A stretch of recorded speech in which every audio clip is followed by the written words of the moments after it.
महाराष्ट्रात लोकसभा निवडणुकीचे 4 टप्पे पार पडले। पहिल्या 2 टप्प्यात मतदान घटलं, तिसऱ्या टप्प्यात बरोबरीत आलं, तर चौथ्या टप्प्यात मात्र कमालीचं वाढलं। या घटत्या वाढत्या मतटक्क्यांचा अर्थ काढण्यात सर्वच राजकीय पक्ष आणि राजकीय पंडित व्यग्र आहेत। त्यातच आता 20 मे रोजी 5व्या आणि महाराष्ट्राच्या शेवटच्या टप्प्याचं मतदान होतंय। त्यामुळे प्रमुख राजकीय पक्षांच्या नेत्यांनी मुंबई ठाण्यातील 10 लोकसभा मतदारसंघांच्या प्रचाराकडे आपला मोर्चा वळवलाय। या निवडणुकीत पंतप्रधान नरेंद्र मोदी यांनीच भाजपच्या प्रचाराचा मोर्चा सांभाळलाय। 2019 मध्ये ज्या मोदींनी महाराष्ट्रात 9 सभा घेतल्या, त्याच मोदींना आता तब्बल दुप्पट म्हणजेच 18 सभा घेऊन आपली गॅरंटी जनतेला सांगण्याची वेळ आलेली आहे। 15 मे रोजी ईशान्य मुंबईतील घाटकोपर भागातून मोदींनी महाराष्ट्रातील पहिला रोड शो केला। भाजपचे मिहीर कोटचा ईशान्य मुंबईत भाजपचे उमेदवार आहेत। या भागात मराठी आणि गुजराती मतदारांचं प्राबल्य।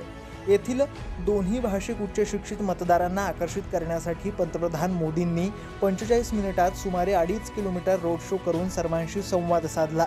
मुख्यमंत्री एकनाथ शिंदे, उपमुख्यमंत्री देवेंद्र फडणवीस यांच्या विशेष रथात स्वार झालेले ते दिसले। मोदींचा रोड शो भव्य दिव्य होता। कार्यकर्त्यांची फौजही मागे पुढे होती।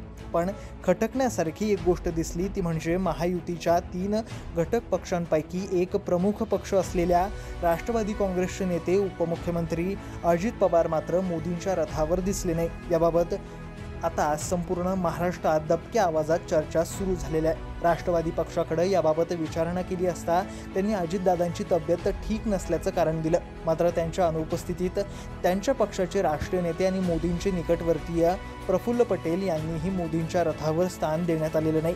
याचं कारण काय असावं? अजितदादांचा आजारपण खरंच आहे की राजकीय? अशी ही चर्चा आता सुरू झाली।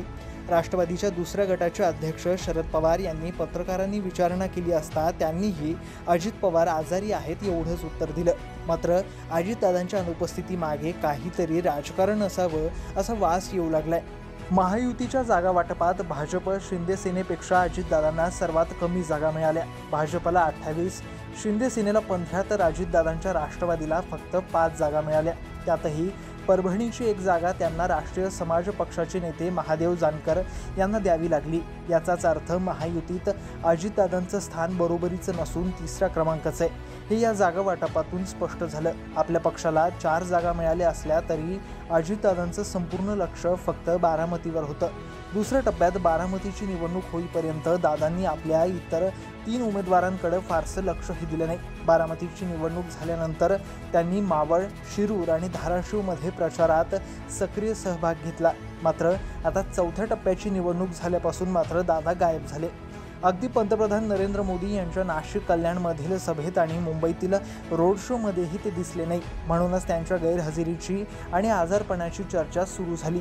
राजकीय विश्लेषकांच्या मते अजितदादांना शिरूर, मावळ आणि धाराशिवमध्ये मतदारांकडून फारसा प्रतिसाद मिळालेला नाही। त्यामुळे या 3 पैकी एकही जागा निवडून येण्याची शक्यता कमीच आहे।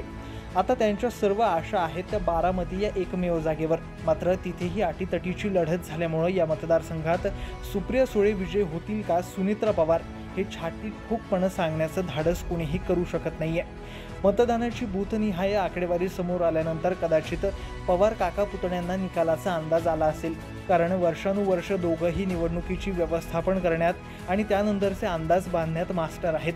बारामतीसह 4ही मतदारसंघात अपयशाची भीती वाटत असल्यामुळेच निराशात झालेले अजितदादा 5व्या टप्प्यातील प्रचारापासून दूर झाले आहेत का, असा प्रश्नही आणि असा मतप्रवाहही राजकीय वर्तुळात सुरू झालेला आहे। दुसरं महत्त्वाचं कारण म्हणजे 5व्या टप्प्यात निवडणूक होत असलेल्या 13 मतदारसंघांपैकी एकाही जागेवर अजितदादा गटाचे उमेदवार नाही।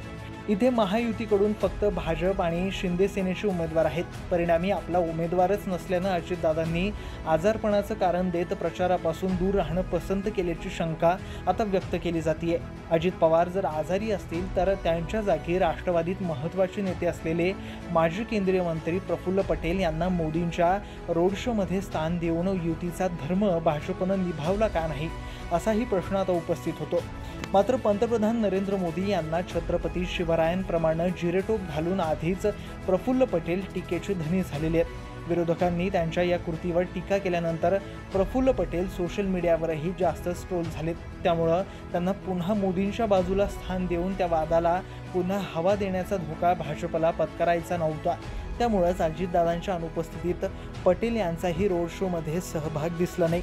एकूणच यंदाच्या लोकसभा निवडणुकीत महायुतीचं जहाज महाराष्ट्रात दडमणीत झाल्याचं चित्र दिसतंय। पंतप्रधान मोदींनी 2019 पेक्षा दुप्पट सभा घेऊनही राज्यात महायुतीला यश मिळणार नसेल तर केवळ महायुतीतील 3 पक्षांच्याच नव्हे तर मोदींच्या नेतृत्वावरही प्रश्नचिन्ह उपस्थित केले जाऊ शकतात। 3 महिन्यांवर येऊन ठेपलेल्या विधानसभा निवडणुकांवरही त्याचा परिणाम होऊ शकतो। 2 पक्ष फुटल्यानंतरही जर महाविकास आघाडीला 15 ते 20 जागा मिळाल्या तर विकासाच्या गॅरंटीपेक्षा सहानुभूतीची लाट जिंकली असंच म्हणावं लागेल। यातूनच महायुतीतील 3ही घटक पक्षात अपयशाचं खापर एकमेकांवर फोडण्याची स्पर्धाही लागू शकते। आधीच अजितदादांना युतीत घेतल्यानं नाराज असलेला भाजपमधील केडर विधानसभेला स्वबळाची भाषा बोलू शकतो। या पार्श्वभूमीवर लोकसभेच्या निकालापूर्वीच अजित पवार भाजपशी अंतर ठेवून आहेत का असा प्रश्नही आता उपस्थित केला जातोय।